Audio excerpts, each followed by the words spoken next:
আমরা সংক্ষিপ্তভাবে ইমাম আউজাঈ রাহিমাহুল্লাহর সম্পর্কে একটু ধারণা দেওয়ার চেষ্টা করব। ইমাম আউজাঈ রাহিমাহুল্লাহ ইনি হলেন একজন তাবেঈ এবং তার নাম হচ্ছে আব্দুর রহমান ইবনে আমর ইবনে ইয়াহমুদ আল আউজাঈ। আব্দুর রহমান ইবনে আমর ইবনে ইয়াহমুদ আল আউজাঈ, এই হলো তার পুরো নাম। তার জন্ম বেশিরভাগ মুআররিখিন এবং উলামাদের বর্ণনা মতে তার জন্ম হলো 88 হিজরিতে। তিনি কেউ কেউ বলেছেন যে বা'লাবাক শহরে তার জন্ম, এবং তার শৈশব কৈশোর কেটেছে, তার শৈশবটা বিশেষ করে শৈশবটা দিমাশকে সিরিয়াতে কেটেছে। এরপরে ইমাম আউজাঈ রাহিমাহুল্লাহর মা তাকে নিয়ে বৈরুতে চলে যান। বৈরুতে যাওয়ার আগে তারা দিমাশকে অবস্থান করছিলেন। আউজাঈ এই যে নামটা, যে নামে তিনি ইমাম আউজাঈ নামে সবার কাছে পরিচিত, এই নামটা কিভাবে তার সাথে সম্পৃক্ত হলো এ সম্পর্কে বিভিন্ন কথা। কেউ বলেছেন যে তিনি যে শহরে জন্মগ্রহণ করেছেন সেটা হচ্ছে আউজা, যে গ্রামে, সেই গ্রামের নাম হচ্ছে আউজা। ইমাম বুখারী রাহিমাহুল্লাহর কথা হলো যে আব্দুর রহমান ইবনে আমর আল আউজাঈ, তার জন্ম আউজা গ্রামে না, বরঞ্চ তিনি আউজা গ্রামে পরবর্তীতে এসেছেন। আর আউজা এটা হলো একটা গ্রাম, এটাকে আমরা যেমন অনেক সময় যে গুচ্ছ গ্রাম বলি, সে ধরনের একটা গুচ্ছ গ্রাম যেখানে বিভিন্ন জায়গা থেকে এসে লোক বসবাস করে। আউজা মানে যেটা মুতাফাররিক, এলাকার বিভিন্ন বিচ্ছিন্ন এলাকার মানুষ এসে যেখানে জড়ো হয়। তো এই ধরনেরই সিরিয়ার একটা গ্রাম ছিল, একটা বিচ্ছিন্ন জনপদ ছিল, যেখানে বিভিন্ন জায়গা থেকে, একটা গুচ্ছ গ্রামের মতো বিভিন্ন জায়গা থেকে এসে লোকজন বসবাস করছিল। তো সেখানেই ইমাম আব্দুর রহমান ইবনে আমর আল আউজাঈ রাহিমাহুল্লাহ তিনি অবস্থান করছিলেন। সে কারণেই ওই নামের সাথে ওই গ্রামের দিকে সম্পৃক্ত করেই তাকে আউজাঈ নামে পরবর্তীতে তিনি সমগ্র মুসলিম উম্মার কাছে সুপরিচিত হয়ে গেছেন।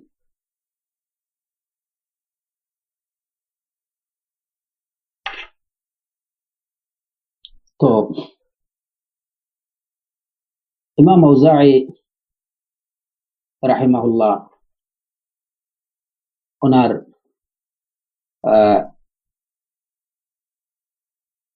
ছোটবেলায়, এবং কেউ কেউ বলেছেন যে ওনার জন্মের পূর্বেই ওনার বাবা মারা যান, যার কারণে এতিম হিসাবেই তিনি বড় হয়েছেন।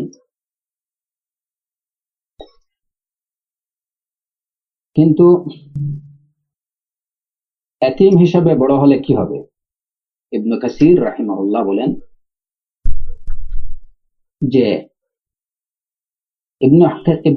ইমাম আউজাঈ তার মতো যে এত জ্ঞানী, এত শিষ্টাচার সম্বলিত, উন্নত শিষ্টাচার সম্বলিত,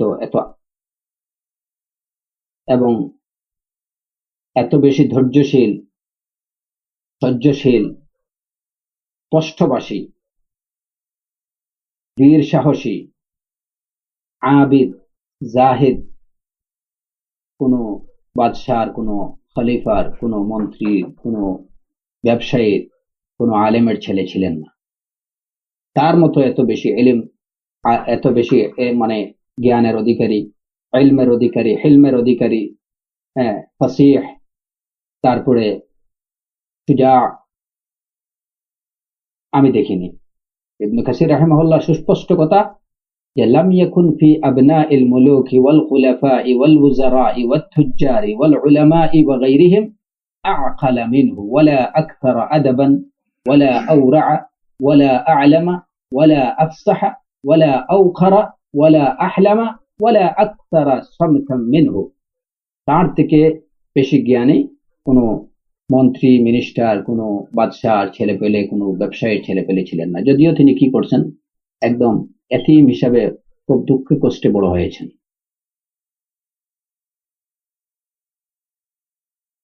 তার অবস্থা ছিল যে তিনি তার জ্ঞানের যে কিটা পাওয়া যায়, যে যখন তিনি কোনো কথা বলতেন তখন সেই মজলিসে যারা উপস্থিত থাকতেন তারা তার কথাগুলো লিখে নিতেন। মানে এত গুরুত্বপূর্ণ, এত চমৎকার কথা বলতেন। আর একদম সুস্পষ্টভাবে যেটা বলা যায় যে ইমাম আউজাঈ রাহিমাহুল্লাহ তিনি ছিলেন সাহাবায়ে কেরামদের প্রতি শ্রদ্ধাশীল, তাদের প্রতি ভালোবাসা পোষণকারী এবং সুন্নাহর প্রতি যার সবচেয়ে মানে তার সময়ে, এমনকি তার পরেও বলা যায় যে সুন্নাহর প্রতি এত ভালোবাসা পোষণকারী আর কাউকে দেখা যায়নি। বিদআতের আতঙ্ক ছিলেন ইমাম আউজাঈ রাহিমাহুল্লাহ। আহলুল বিদআতের জন্য তিনি ছিলেন তাদের গলার কাটা। যারা সাহাবায়ে কেরামদের বিরুদ্ধে, আহলে সুন্নাহর বিরুদ্ধে যারা কথা বলতো, তাদের জন্য ছিলেন ইমাম আউজাঈ রাহিমাহুল্লাহ, তাদের জন্য ছিলেন এক মূর্তিমান আতঙ্ক, এক জীবন্ত আতঙ্ক ছিলেন তিনি। যতটুকু জানা যায় ইমাম আউজাঈ রাহিমাহুল্লাহ একাধিক বিয়ে করেছেন। আর তার তিনজন মেয়ে ছিলেন, একজন ছেলে যিনি ওই শেষ বয়সে একজন ছেলে আল্লাহ সুবহানাহু ওয়া তাআলা তাকে দিয়েছিলেন, কিন্তু তিনিও বেশি দিন কি করেননি, ছোটবেলায় তিনি মারা যান। তার তিন মেয়ের সম্পর্কে, তিন মেয়ের মধ্যে একজনের শুধু নাম জানা যায়, যার নাম ছিল, যদি আমি ভুল না করে থাকি, যে খুব সম্ভবত রাওয়াহা।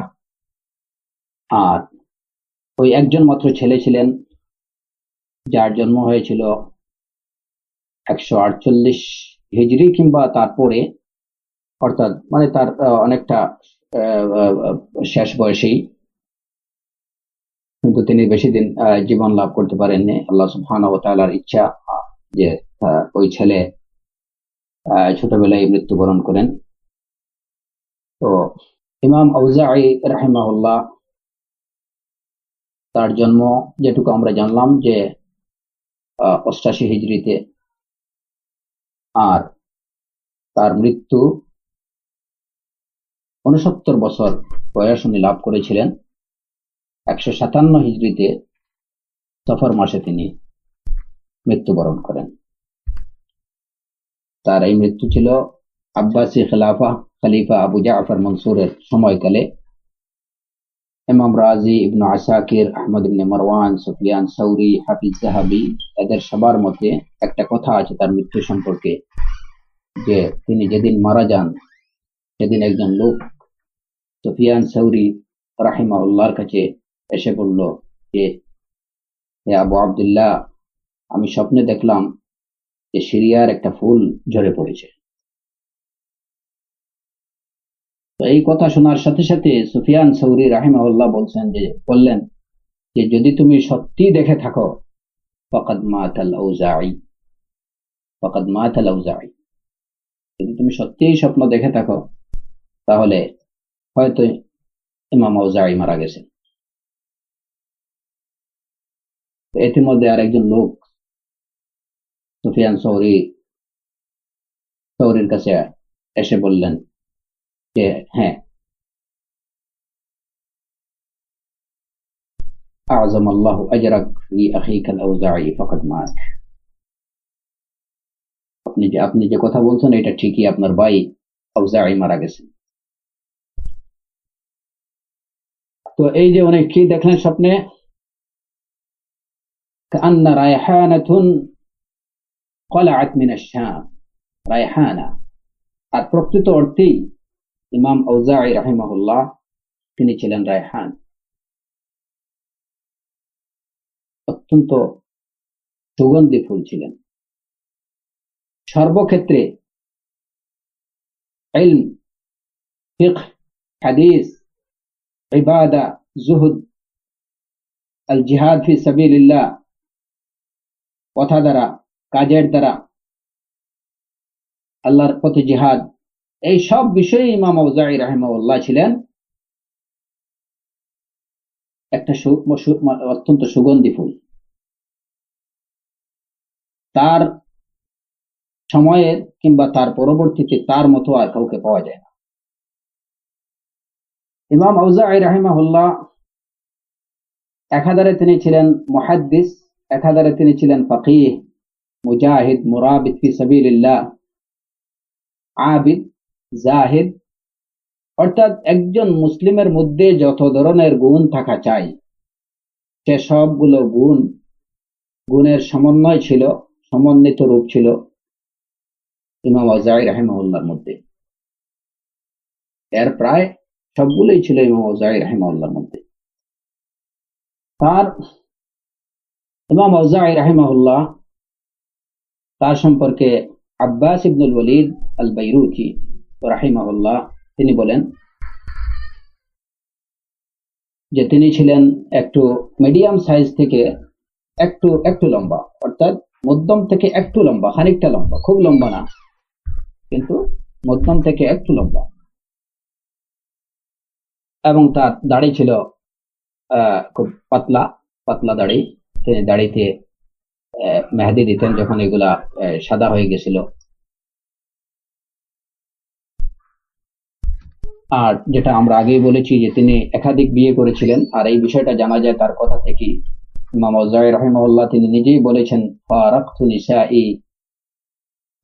নিসাই ওয়া আ'তাকাত রাকীকি, আমার স্ত্রীরা আমাকে ছেড়ে চলে গেছেন, মানে তারা আ'তাকাত রাকীকি, এবং আমাকে তারা স্বাধীন করে গেছে। তো এর থেকে বোঝা যায় যে তিনি ফারাকাত নিসাই বহু বচন শব্দ ব্যবহার করেছেন, যে একাধিক বিয়ে তিনি করেছিলেন। ইমাম আউজাঈ রাহিমাহুল্লাহর যে ছেলে একজন মাত্র ছেলে জন্মেছিলেন, তার নাম ছিল মুহাম্মদ ইবনে আব্দুর রহমান। তিনি ওই 177 হিজরিতে তার ওই ছেলে মৃত্যুবরণ করেন।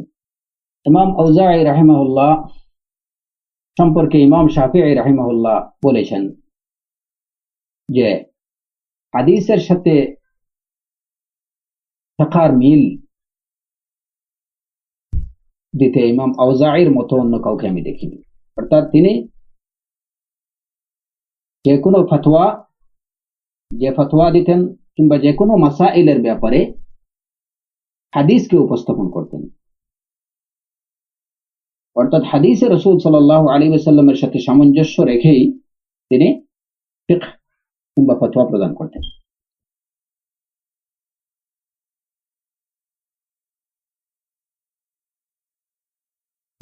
ইমাম আউজাঈ রাহিমাহুল্লাহ একদম অনেকে কেউ বলেছেন যে 13 বছর বয়স থেকেই তিনি এই যে ফতোয়া তার কাছে ফতোয়া জিজ্ঞেস করা হতো, এবং এক পর্যায়ে 136 হিজরিতে দিমাশকের ফতোয়ার মুফতি হিসাবে তিনি মুফতির ভার তার উপরে পড়ে।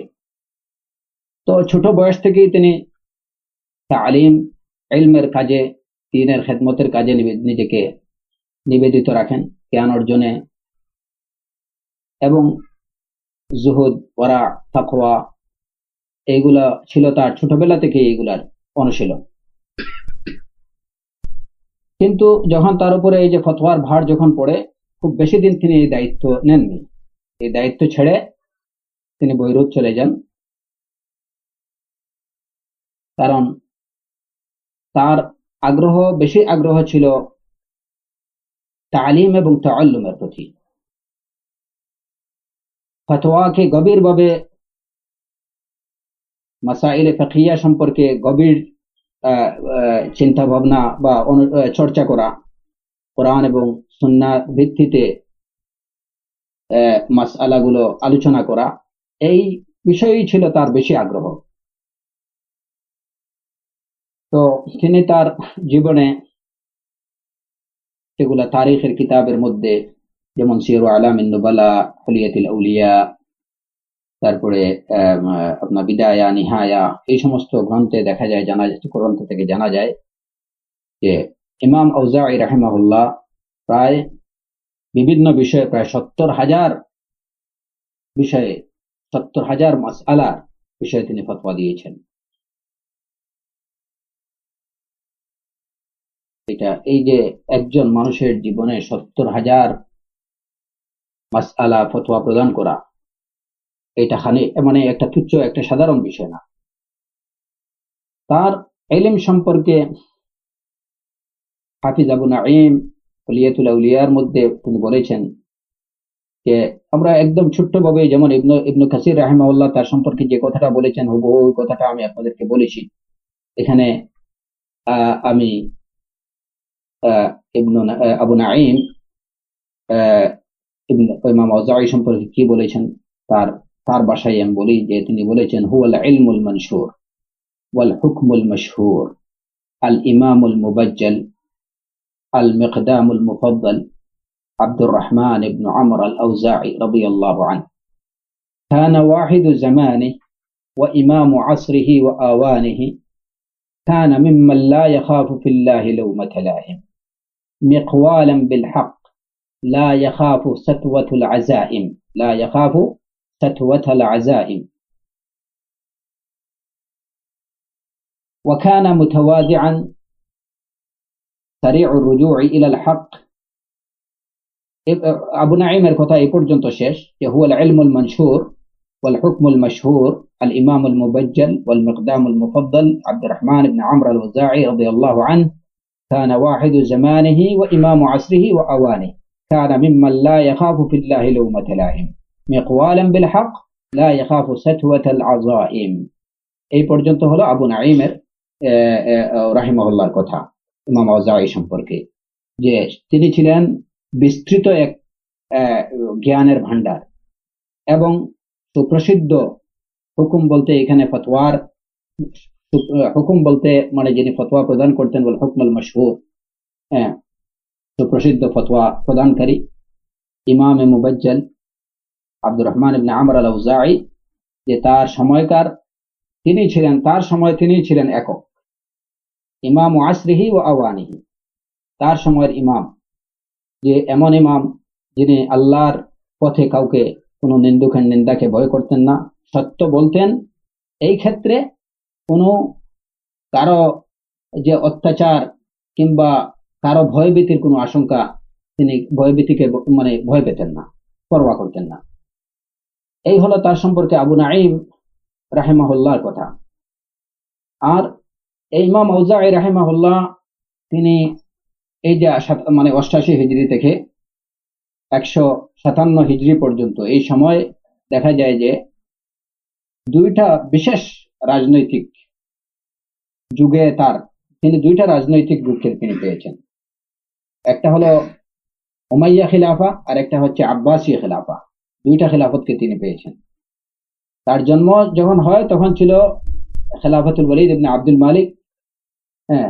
তো এই সময়ে আরো অনেক এই যে উমাইয়া খলিফা আরো অনেককে পেয়েছেন, যেমন সুলাইমান ইবনে আব্দুল মালিক, তারপরে আমর ইবনে আব্দুল আজিজ রাহিমাহুল্লাহ, তার খেলাফতের সময় তিনি পেয়েছেন। এবং ইমাম আউজাঈ রাহিমাহুল্লাহ বলেন যে ওমর ইবনে আব্দুল আজিজের খেলাফতকালে আমি ছিলাম সাবালক, আমি প্রাপ্তবয়স্ক। তারপরে ইয়াজিদের শাসনামল তিনি পেয়েছেন, হিশাম ইবনে আব্দুল মালিকের শাসনামল পেয়েছেন, ওয়ালিদ ইবনে ইয়াজিদের শাসনামল তিনি পেয়েছেন, ইয়াজিদ ইবনুল ওয়ালিদের শাসনামল পেয়েছেন, ইব্রাহিম ইবনুল ওয়ালিদ ইবনে আব্দুল মালিকের শাসনামল তিনি পেয়েছেন। আর এইভাবে তিনি উমাইয়া খেলাফতের শেষ পরিণতিও তিনি দেখেছেন, যেটা মারওয়ান ইবনে মুহাম্মাদের হত্যার মাধ্যমে যার পরিসমাপ্তি ঘটে। তারপরে আব্বাসীয় খেলাফতের সূচনাকাল,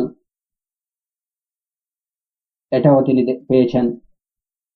এবং বিশেষ করে খলিফা আবু জাফর আল মনসুরের শাসনামল তিনি পেয়েছেন।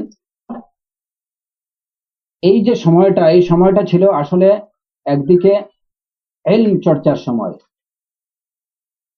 এই যুগগুলো ছিল ইলম এবং উলামা দ্বারা ভরপুর। ফুকাহা, কুররা, মুহাদ্দিসিন, তাদের সময়কাল ছিল এটা। ইমাম আউজাঈ রাহিমাহুল্লাহর সমসাময়িক যে সকল বিশিষ্ট উলামায়ে কেরাম ছিলেন, তাদের মধ্যে যেমন মালিক ইবনে আনাস রাহিমাহুল্লাহ, সুফিয়ান সৌরি রাহিমাহুল্লাহ, হাসান বসরি রাহিমাহুল্লাহ, মুহাম্মদ ইবনে সিরিন রাহিমাহুল্লাহ, আবু হানিফা আন-নু'মান ইবনে সাবিত রাহিমাহুল্লাহ, হাম্মাদ ইবনে যায়েদ রাহিমাহুল্লাহ, জুহরি রাহিমাহুল্লাহ, আতা ইবনে আবি রবাহ, ইয়াহইয়া ইবনে কাসির, হাসান ইবনে আতিয়া, মা'মার ইবনে রাশিদ, লাইস ইবনে সা'দ রাহিমাহুমুল্লাহ আজমাইন। এদের সময় ছিল ইমাম আউজাঈ রাহিমাহুল্লাহর সময়। যে কারণে ইলম এবং উলামাদের মধ্যেই কিন্তু তার বেড়ে ওঠা এবং তাদের মধ্যেই তার ছিল বিচরণ। এবং এই সমস্ত বিশিষ্ট উলামায়ে কেরাম, ফুকাহা এবং মুহাদ্দিসিনদের মধ্যে তিনি ছিলেন অন্যতম, যে কথা সবাই স্বীকার করছেন যে তার সময়ে তার মতো অন্য কেউ ছিল না।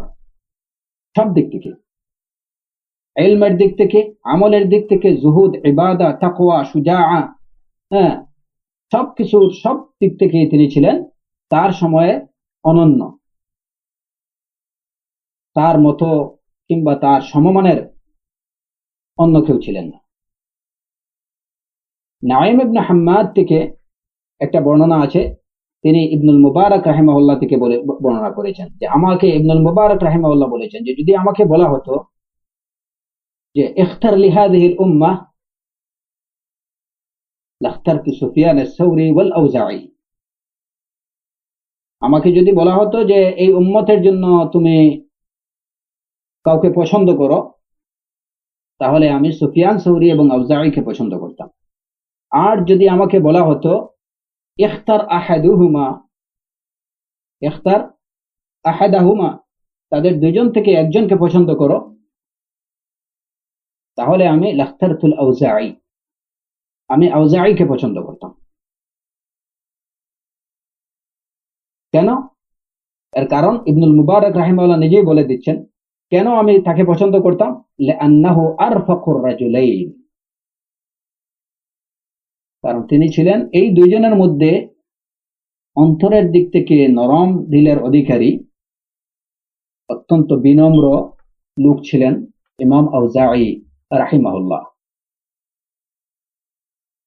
আব্দুল্লাহ ইবনুল মুবারক রাহিমাহুল্লাহর কথা যে আমাকে যদি এই উম্মতের জন্য ইখতার লিহাদিল উম্মাহ, যে এই উম্মতের জন্য তুমি কাউকে পছন্দ করো, মানে উম্মতের জন্য খলিফা হিসাবে, আমির হিসাবে কাউকে পছন্দ করো যদি বলা হতো, তাহলে আমি এই দুইজনকে প্রথমত এই দুইজনকে পছন্দ করতাম, সুফিয়ান সৌরিকে, ইমাম আউজাঈ রাহিমাহুল্লাহ, এই দুইজনকে। আর যদি বলা হতো যে এই দুইজন থেকে একজনকে পছন্দ করো, তাহলে আমি আউজাঈকে প্রায়োরিটি দিতাম, প্রাধান্য দিতাম। কারণ কি?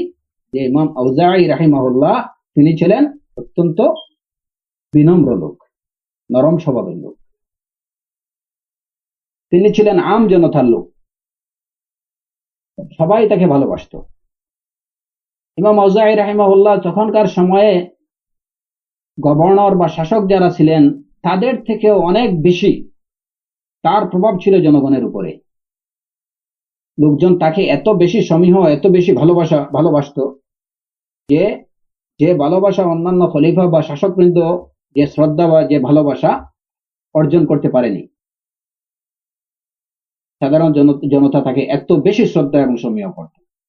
তো যে কারণে সেই সময়কার শাসকবর্গ, এমনকি খলিফা আবু জাফর আল মনসুর, তিনিও তাকে খুব বেশি সমীহ করতেন। এই যে আবু জাফর আল মনসুরের এই যে সমীহটা, এই সমীহটা দেখেন যে কিভাবে এই সমীহটা কিভাবে যে আবু জাফর আল মনসুর আব্বাসীয় শাসন আমলের অত্যন্ত কি বলা যায় যে ভয়ঙ্কর একজন কি ছিলেন, শাসক ছিলেন, সবাই যাকে ভয় পেত, কিন্তু তিনিও ইমাম আউজাঈ রাহিমাহুল্লাহকে রীতিমতো সমীহ করতেন।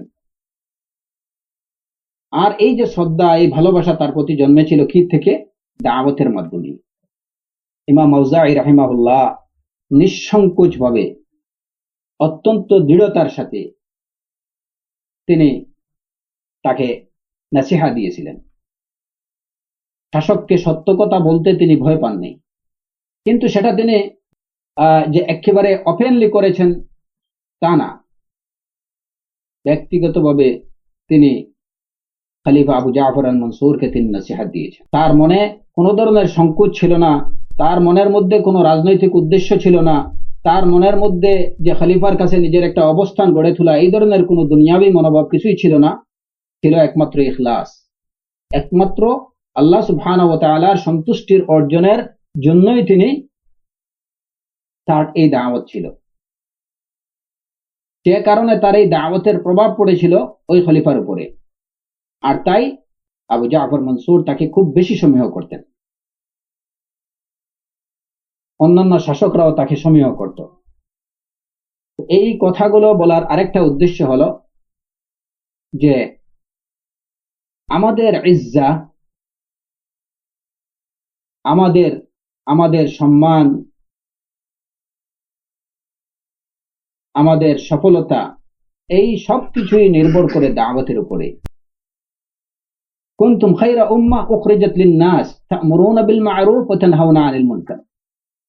এইটার উপরেই আমর বিল মা'রুফ এবং নাহি আনিল মুনকার, এই কাজের উপরেই আমাদের খায়রিয়াত, আমাদের কল্যাণ নিহিত এবং নির্ভর করে। যদি আমরা এই কাজের মধ্যে সঠিকভাবে এই কাজ করতে পারি, তাহলে এর মধ্যেই আমাদের জন্য কল্যাণ। এবং এটি হচ্ছে আমাদেরকে better Ummah, best of the উম্মাহ, আমাদের বেস্ট অফ দ্য উম্মাহ হওয়ার মূল কারণ হলো এটাই যে আমাদের উপরে এই দায়িত্ব, আল আমরু বিল মা'রুফ ওয়া নাহি আনিল মুনকার। এই ক্ষেত্রে লা নাখাফু ফিল্লাহি লাউমাতা লাইম, কোনো নিন্দুকের নিন্দাকে আমরা ভয় করব না। কিন্তু এই ক্ষেত্রে আমর বিল মা'রুফ এবং নাহি আনিল মুনকারের ক্ষেত্রে যে বিষয়টা আমাদের খেয়াল রাখতে হবে, সেটা হচ্ছে যে এই কাজটা বেবাটের মতো করলে হবে না, এটা করতে হবে বাট মতো, প্রজ্ঞার সাথে, হিকমার সাথে, আলা নাহজিল আম্বিয়া ওয়াল মুরসালিন সালাওয়াতুল্লাহি ওয়া সালামু আলাইহি। আম্বিয়া আলাইহিমুস সালাতু ওয়াস সালাম যেভাবে এই কাজ করছেন সেইভাবেই আমাদের করতে হবে। যে আমর বিল মা'রুফ এবং নাহি আনিল মুনকার, এটা যদি আমরা নিজস্ব পদ্ধতিতে করি, তাহলে এটা আমাদের জন্য কোনো কল্যাণ নিয়ে আসবে না। আর যদি আমরা সেটা করি আলা নাহজিন নবুওয়া, আলা মানহাজিল আম্বিয়া আলাইহিমুস সালাতু ওয়াস সালাম, তাহলে অবশ্যই সেটার মধ্যে আমাদের কল্যাণ রয়েছে, এটা আমাদের জন্য কল্যাণ নিয়ে আসবে। এটার মধ্যেই আমাদের ইজ্জত, আমাদের নাজাত। ইমাম আউজাই এই ক্ষেত্রে সর্বাগ্রে যেটা প্রয়োজন সেটা হচ্ছে ইখলাস। কোনো রাজনৈতিক যে আমি আমি আমি আমি শাসকের কাছে যাব, গভর্নরের কাছে যাব, আমি তার আনুকূল্য কিংবা তার দান দক্ষিণা এগুলো পাবো, কিংবা তার কাছে আমার একটা অবস্থান গড়ে তুলবো, কিংবা আমার প্রতি তার একটা নেক নজর থাকবে, এই ধরনের কোনো উদ্দেশ্য ইমাম আউজাই রাহিমাহুল্লাহর ছিল না। তার উদ্দেশ্য ছিল একমাত্র আল্লাহ সুবহানাহু ওয়া তাআলার সন্তুষ্টি। আর তাই কোনো কিছুকে পরোয়া না করে তিনি এত বড় এই শাসককে, এই জালিম শাসককেও তিনি কি করছেন, একদম সত্য কথা তার মুখের উপরে বলছেন। তিনি তার যদি আলোচনা অনেক লম্বা হয়ে যাবে, এর জন্য আমি বিস্তারিত আলোচনা করতে যাচ্ছি না। তিনি সংক্ষিপ্তভাবে আমি বলছি, ইমাম আউজাই রাহিমাহুল্লাহ ওই খলিফাকে যে নাসিহা গুলো দিয়েছিলেন, তার মধ্যে একটা কথা ছিল, ওয়া'লাম ইয়া আমিরাল মুমিনিন ইন্নাকা কাদ ইবতুলিতা বিআমরিন আযীম লাউ উরিদা আলাস সামাওয়াতি ওয়াল আরদি ওয়াল জিবালি লাআবাইনা আন ইয়াহমিলনাহু ওয়া আশফাকনা মিন فأعيذك بالله أن يخيل إليك أن قرابتك برسول الله صلى الله عليه وسلم تنفك مع المخالفة لأمره، فقد قال رسول الله صلى الله عليه وسلم يا صفية عمة محمد ويا فاطمة بنت محمد استوهبا نفسيكما من الله إني لا أغني عنكما من الله شيئا। يا أمير المؤمنين، আপনাকে আল্লাহ সুবহানাহু ওয়া তাআলা এমন এক মহান দায়িত্ব দিয়ে ইবতিলা করতেছেন যে এই দায়িত্ব যদি আকাশের উপরে কিংবা জমিনকে অথবা পাহাড়কে দেওয়া হতো, তাহলে তারা এই দায়িত্ব নিতে অস্বীকার করত। এই কারণে আমি আল্লাহর আশ্রয় প্রার্থনা করছি এই বিষয় থেকে, যে আপনি যেন এই ধরনের কোনো কল্পনা পোষণ না করেন, ধারণা পোষণ না করেন যে রাসূল সাল্লাল্লাহু আলাইহি ওয়াসাল্লামের সাথে আপনার রয়েছে আত্মীয়তার সম্পর্ক। কারণ এই সম্পর্ক আপনাকে কোনো কাজ দেবে না, এই সম্পর্ক আপনার কোনো কাজে আসবে না। কেন? রাসূল সাল্লাল্লাহু আলাইহি ওয়াসাল্লাম তার ফুপি সাফিয়াকে ডেকে বলেছেন যে হে ফুপি, তার মেয়ে ফাতিমা রাদিয়াল্লাহু আনহাকে ডেকে বলেছেন যে হে ফাতিমা, আমি তোমাদেরকে আল্লাহ থেকে বিন্দুমাত্র রক্ষা করতে পারবো না, বিন্দুমাত্র রক্ষা করতে পারবো না। এই যে কত বড় কথা, কত বড় নসিহা, যে আপনি আপনার রাসূল সাল্লাল্লাহু আলাইহি ওয়াসাল্লামের সাথে আপনার বংশ সম্পর্ক রয়েছে, এই বিষয়টা যেন আপনাকে প্রতারিত না করে, এই চিন্তায় যেন আপনি আপনি কি না হন, প্রতারিত না হন, বিভ্রান্ত না হন। কারণ এই সম্পর্ক আপনার কোনো কাজ দেবে না, আপনার আমলই আপনার পরিণতি ঠিক করবে। তিনি আরো তাকে বলেছেন, ইন্না আশাদ্দাশ শিদ্দাতি আল কিয়ামু বিল্লাহি বিহাক্কি ওয়া ইন্না আকরামাল কারামি ইনদাল্লাহি আত-তাকওয়া ইন্না মান তালাবাল ইজ্জা বিতাআতিল্লাহ রাফাআহু ওয়া মান তালাবাহু বিমাসিয়াতিল্লাহ আযাল্লাহু ওয়া ওয়াদাআহু। হাযিহি নসিহতি ইয়া আমিরাল মুমিনিন ইন ক্বাবিলতাহা ফালিনাফসিকা আমিলত ওয়া ইন রাদাদতাহা ফালিনাফসিকা বাখাসত ওয়াল্লাহুল মুওয়াফফিক ওয়াল মুঈন আলাইহি। হে আমিরুল মুমিনিন, সবচেয়ে বড় কাজ হচ্ছে যে আল্লাহর যে অধিকার যেটা, সেগুলো প্রতিষ্ঠিত করা, সেগুলো সঠিকভাবে আদায় করা। আর সবচেয়ে বড় করম হলো এটা কোনটা? আত-তাকওয়া। সবচেয়ে বড় করম হলো, সম্মান হলো পরহেজগারের মধ্যে, তাকওয়ার মধ্যে। যে আল্লাহর আনুগত্যের দ্বারা, যে ব্যক্তি আল্লাহর আনুগত্যের দ্বারা ঊর্ধ্বে উঠতে চায়, সম্মান পেতে চায়, আল্লাহ সুবহানাহু ওয়া তাআলা তাকে তার মর্যাদা বৃদ্ধি করে দেয়। আর যে ব্যক্তি আল্লাহর নাফরমানির দ্বারা সম্মান অর্জন করতে চায়, আল্লাহ সুবহানাহু ওয়া তাআলা তাকে অপদস্থ, অপমানিত করেন। এই হলো আমার নসিহা, হে আমিরুল মুমিনিন। আপনি যদি এটাকে কবুল করেন, গ্রহণ করেন, তাহলে এটা আপনার জন্য, আপনি আপনার নিজের জন্য এটা আপনি কাজ করবেন, হ্যাঁ, আপনার নিজেকে ফায়দা দেবে। আর যদি আপনি এটাকে প্রত্যাখ্যান করেন, আমার এই নসিহতকে, ফালিনাফসিকা বাখাসতা, তাহলে আপনি আপনার নিজেকেই লোকসানের মধ্যে ক্ষতিগ্রস্ত হবেন। আপনি আপনার নিজেকে ক্ষতিগ্রস্ত করবেন। আর তৌফিক দাতা আল্লাহ। এই দেখেন যে এই যে দাওয়াতের এই যে কথাগুলোর মধ্যে কত শক্ত কথা, কিন্তু এমন ভাবে উপস্থাপন করা হয়েছে যে এটাকে প্রত্যাখ্যান করার কিংবা এই কথাগুলো শুনে খেপে যাওয়ার কোনো স্কোপ নেই। এটাই হচ্ছে দাওয়ার হিকমা। কত বড় কথা, কিন্তু এই কথাগুলো যদি অন্যভাবে বলা হতো, যদি এই হিকমা, এই প্রজ্ঞা ছাড়া যদি বলা হতো, তাহলে হয়তো ওই মুহূর্তেই তার শিরচ্ছেদ করা হতো। কিন্তু ইমাম আউজাঈ রাহিমাহুল্লাহ এই যে সত্য কথাগুলো শাসকের সামনে, জালিম শাসকের সামনে একদম সুস্পষ্টভাবে উচ্চারণ করেছেন। এই সমস্ত আরো অনেক কথা আছে যেগুলো থেকে ইমাম আউজাঈ রাহিমাহুল্লাহর যে তার প্রজ্ঞা এবং তার জ্ঞানের পরিচয় পাওয়া যায়। আবু ইসহাক আল ফাজ্জারি রাহিমাহুল্লাহ তিনি বলেছেন, মা রাআইতু মিসলাল আউজাঈ ওয়াস সাওরি, আমি আউজাঈ এবং সুফিয়ান সাওরীর মতো লোক আর দেখিনি। আউজাঈ তিনি ছিলেন মানে সাধারণের আম জনতার লোক, আর সাওরী ছিলেন তিনি মানে একদম মানে রাজুল খাসসাতি নাফসিহি, যে নিজেকে নিয়ে ব্যস্ত থাকতেন, নিজের ইলম, জুহুদ, ইবাদত এগুলা নিয়ে ব্যস্ত থাকতেন। আর ইমাম আউজাঈ ছিলেন আম জনতার লোক, সবার জন্য। লাউ খুয়্যিরতু লিহাদিহিল উম্মাহ লাখতারতু লাহাল আউজাঈ, যদি আমাকে চয়েস দেয়া হতো যে উম্মতের জন্য তুমি একজন খলিফা চয়েস করো, তাহলে আমি আউজাঈকে চয়েস করতাম। কেন? খলিফা হওয়ার জন্য যে শুরুত, সেই শুরুতগুলো বিদ্যমান ছিল ইমাম আউজাঈ রাহিমাহুল্লাহর মধ্যে।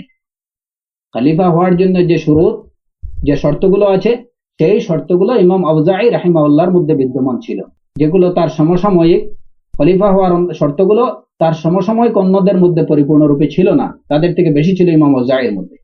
এর মধ্যে একটা বিশেষ কি হলো, খলিফা হওয়ার যেসব শর্ত আছে এর মধ্যে একটা বিশেষ শর্ত হলো যে যিনি খলিফা হবেন তাকে সৎ সাহসী হতে হবে, সত্য কথা বলার, সত্য উচ্চারণ করার এবং সত্যের জন্য জান দিয়ে, মাল দিয়ে, হাত দিয়ে, মুখ দিয়ে সবভাবে লড়াই করার সৎসাহসটা যার মধ্যে থাকতে হবে।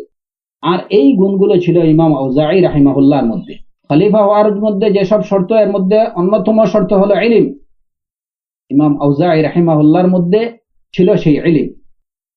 একদিন ইমাম আউজাঈ রাহিমাহুল্লাহ ইমাম মালিক রাহিমাহুল্লাহর সাথে জোহর থেকে আসর পর্যন্ত বসলেন, আসর থেকে মাগরিব পর্যন্ত বসলেন, এবং এই সময়ে তিনি বলেন যে ইমাম মালিক রাহিমাহুল্লাহর সাথে তার যে কথাগুলো হয়েছে, কেউ বলেছেন যে 60,000, কেউ বলেছেন 70,000 মাসাইল সম্পর্কে কথা হয়েছে, এবং সবগুলো কথাই ইমাম আউজাঈ রাহিমাহুল্লাহ বলছেন হাদ্দাসানা ওয়া আখবারানা দিয়ে, হাদ্দাসানা ওয়া আখবারানা, অর্থাৎ সবগুলো কথার পক্ষেই তিনি হাদিসে রাসূল সাল্লাল্লাহু আলাইহি ওয়াসাল্লাম উপস্থাপন করেছেন।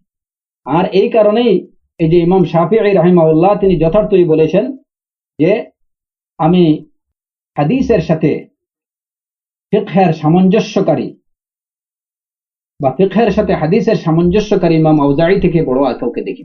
হাদিসের সাথে ফিকহের সামঞ্জস্যকারী, তার ইলমের সম্পর্কে এই যে আলোচনা, এগুলা এগুলা অনেক অনেক অনেক কিছু আমরা যেখান থেকে খুবই সামান্য আমরা জানতে পারি।